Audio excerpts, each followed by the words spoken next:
मुझे मेरी याद नहीं आती है क्या? कहाँ हो मेरे मुरली माधव? कहाँ हो मेरे गोविंद? मैं दर दर की ठोकरें खा रहा हूं।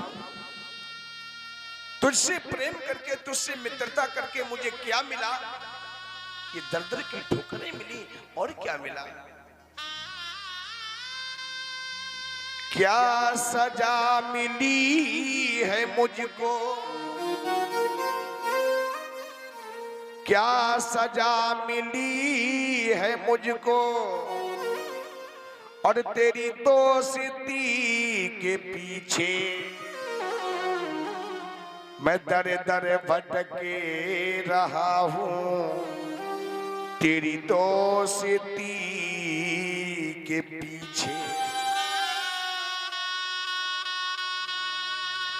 क्या सजा मिली है मुझको?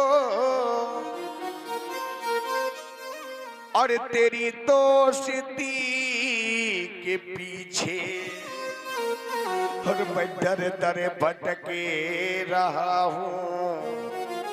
तेरी दोस्ती के पीछे कि मैं गरीब हूँ तो क्या हूँ? हे स्वामी, मैं गरीब हूँ तो क्या हूँ? और तीनों के नाथ तुम हो। होठों में है उदासी तेरी दोस्ती के पीछे। ओ द्वारिका के बासी, हे मेरे मोहन, हे मुरली माधव, हे जगदाधार, तुम कहाँ हो? तुम्हें मेरी याद नहीं आती है? हे द्वारिका की बासी,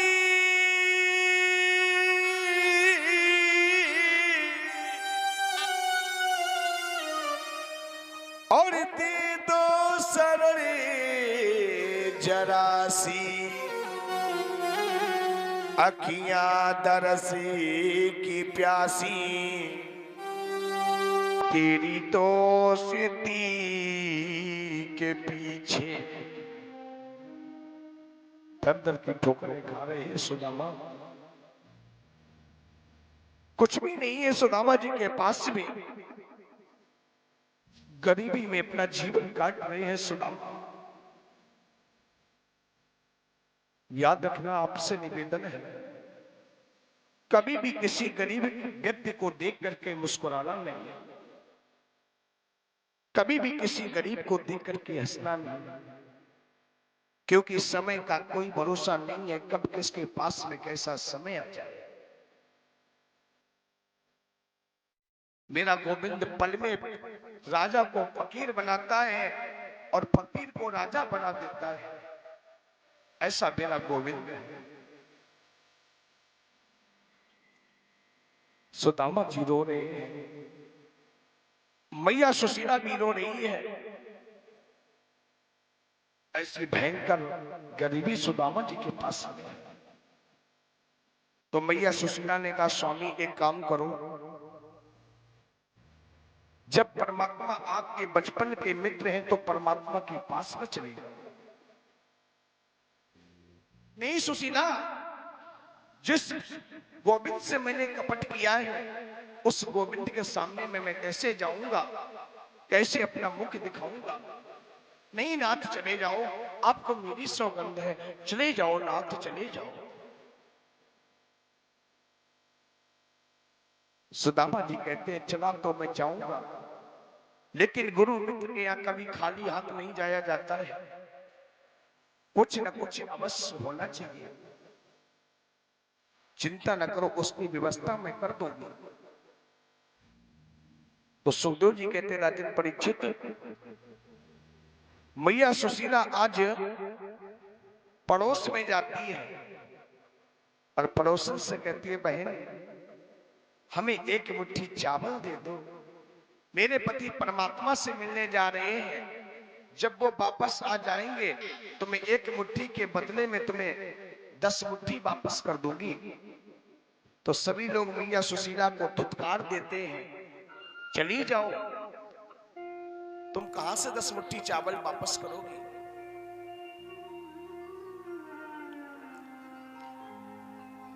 मैया परेशान हो गई, पूरे दिन भटकी। फिर मैया सुशीला ने एक एक मुट्ठी चावल 4 घरों से मांगे। उसमें से एक मुट्ठी भूसी निकल जाती है और 3 मुट्ठी टूटे हुए चावल तंडुलांजने बोलते हैं। तंडुलान, देखो कभी पूजा पाठ में टूटे हुए चावल यूज नहीं किया करते हैं। जो चावल टूटे होते हैं उन्हें तंडुलान कहते हैं, और जो चावल सजे होते हैं उन्हें अक्षत्र कहते हैं। 4 घरों से मांग करके लाई। एक मुट्ठी भूसी निकल गई, 3 मुट्ठी चावल आज एक पोटली में बांध दिए, फटे हुए वस्त्र में बांध दिए, और कहा नाथ चले जाओ। सुदामा जी ने चावल की पोटली को काख में दबाया, हाथ में एक टूटी छड़ी को लिया, उधड़ी सी रस्सी को लिया, एक कमंडल को लिया, फटी धोती पहने हैं, तन पर कपड़े नहीं हैं, पैरों में खड़ाऊ नहीं है, आगे बढ़ते हैं, कांटा चुभ जाता है, बैठ जाते हैं, रोने लगते हैं।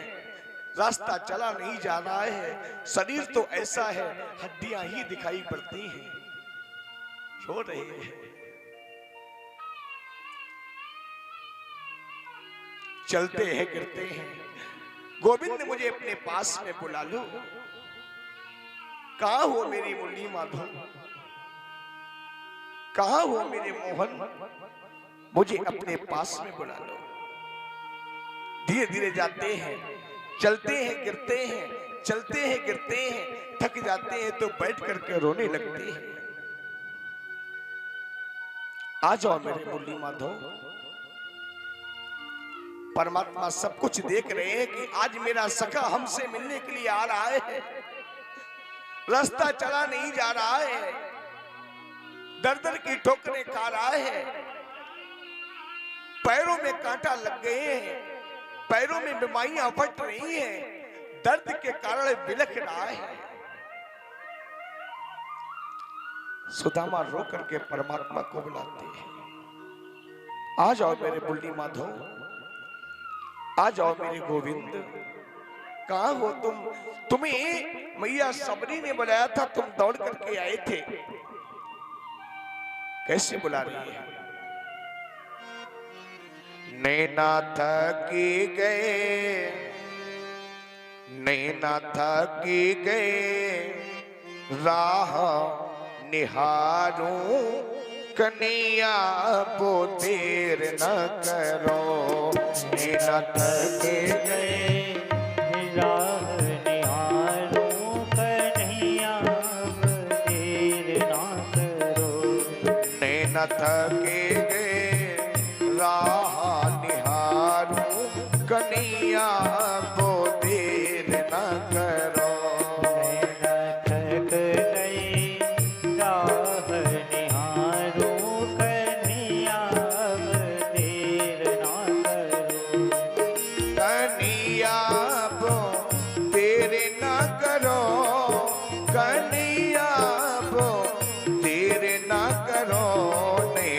थके गए, राह निहारूं कन्हैया वो देर न करो।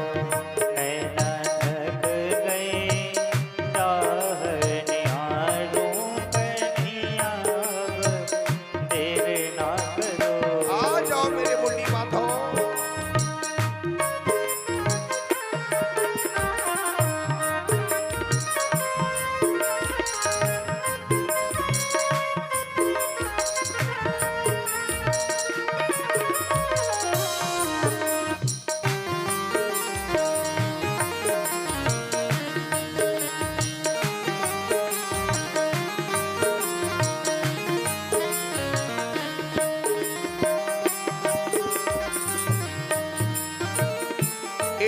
एक ही कान्हा तेरा सहारा, एक ही कान्हा तेरा सहारा, एक ही कान्हा तेरा सहारा, एक ही कान्हा तेरा सहारा। दूजा न कोई जग में हमारा, दूजा न कोई जग में हमारा। कर ली मैंने, कर ली मैंने तुझसे ही यारी, कन्हैया अब देर न करो। नैना थक गई राह निहारूं, कन्हैया अब देर ना करो। आ जाओ मेरे बुढ़ी माता, भाव से गाइए।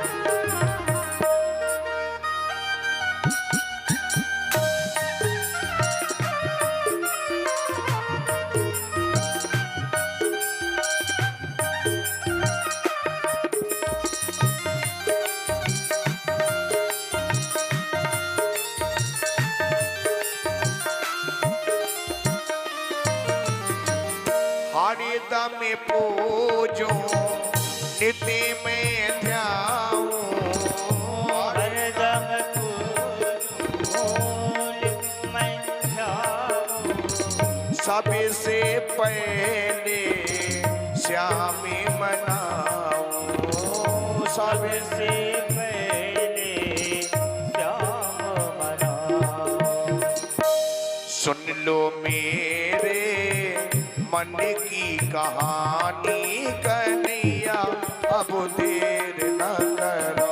नैना थक गई राह निहारूं, कन्हैया अब देर ना करो। आ जाओ गोविंद, भाव से बुलाइए जय हो।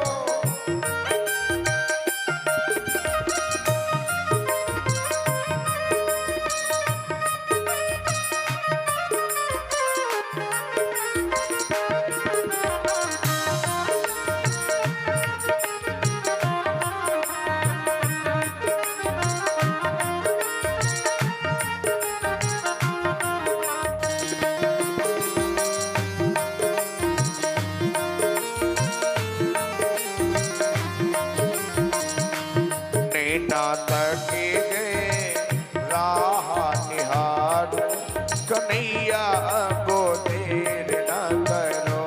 नैना थक गई राह निहारूं, कन्हैया अब देर ना करो।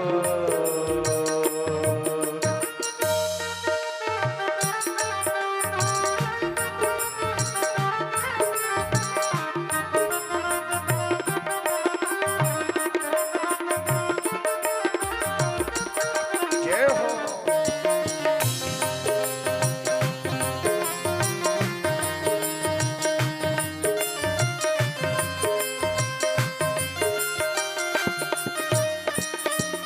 नैना थक गए, नैना थक गए राह निहारूं, कन्हैया अब देर।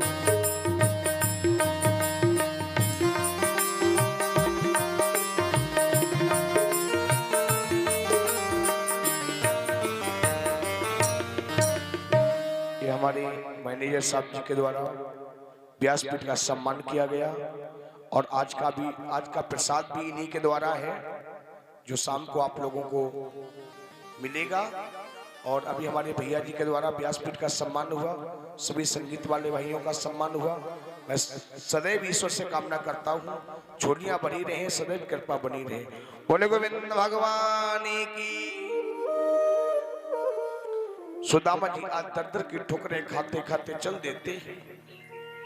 आगे बढ़े सुदामा, रास्ता नहीं चला जा रहा है, कैसे मैं परमात्मा के पास में पहुंचूंगा। पैरों में बीमारियां फट रही हैं, कांटा चुभे हुए हैं, भूख लगती है, प्यास लगती है, बैठ जाते हैं, थक जाते हैं तो लेट जाते हैं, कैसे मैं द्वारकापुरी में जाऊंगा।